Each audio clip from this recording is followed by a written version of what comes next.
Tonight, si Jerry Alea. Sa inyong lahat na rin. Sino naman yung musical icon na sa tingin niyo hindi nyo kayang gawin o ayaw nyong gawin?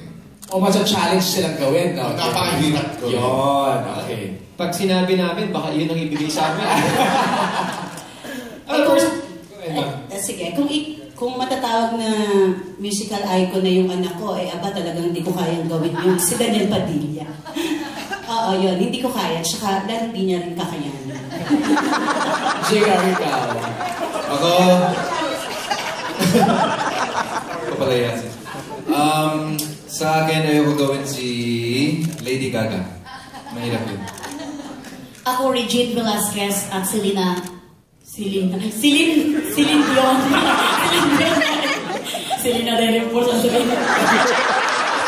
Ibig sabihin sa'yo. Baka yun yung balak ko Baka yun yung balak ko sabihin. Celine Dion. Ako siguro Aerosmith. Kasi hindi ako ma-rock na tao Tsaka yung boses ko medyo... may lang. So yun, Aerosmith ako. Rock. Ano ba? Oo, Lady Gaga. Mahirap si Lady Gaga. Mahirap yung talagang mga eccentric na performer. Like mga... Sino pa ba?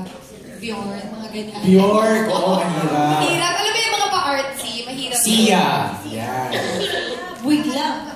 Ako siguro, pag kung yun ang ibigay sa akin, talagang alam kong talo na ako. Siguro si Axl Rose. Hindi ko talaga kaya yun. Siguro, obviously, mahihirapan sa lahat naman kami, mahihirapan kami. Any artist na ibigay nyo sa amin outside sa comfort zone namin. So, kunwari ako, kung rock yung basihan ko, mahihirapan ako impersonate o gayahin ng isang artist tulad ni Whitney Houston, si Lydia. So, yung mga ganun na, alam nyo na. Ako hindi talaga ako ma-rock na tao Siguro si Nicki Minaj. At saka, siguro kung bigay sa akin si Black Knight. Ganun lang ako dyan So, wag na lang. Wag na lang. Yun lang. Ayan, kaya ninyo yung lahat yan.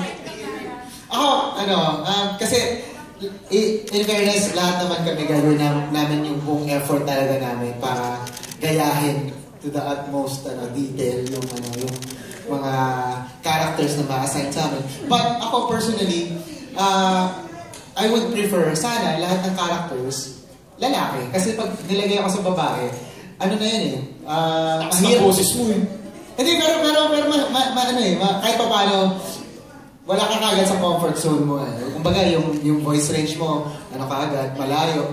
So, yun. Siguro, I speak for everyone else na yung kabilang gender, mahirap talaga. Tsaka may pinag-usapan kami kanina ni Noy sa backstage, pinaalala lang ni Maxine. Ayaw niya magbabae kasi tinatanong niya, paano yung pag-sleeveless? So, kailangan ko ahidin yung kilikili. Ay, oo, pare. Kasama yun.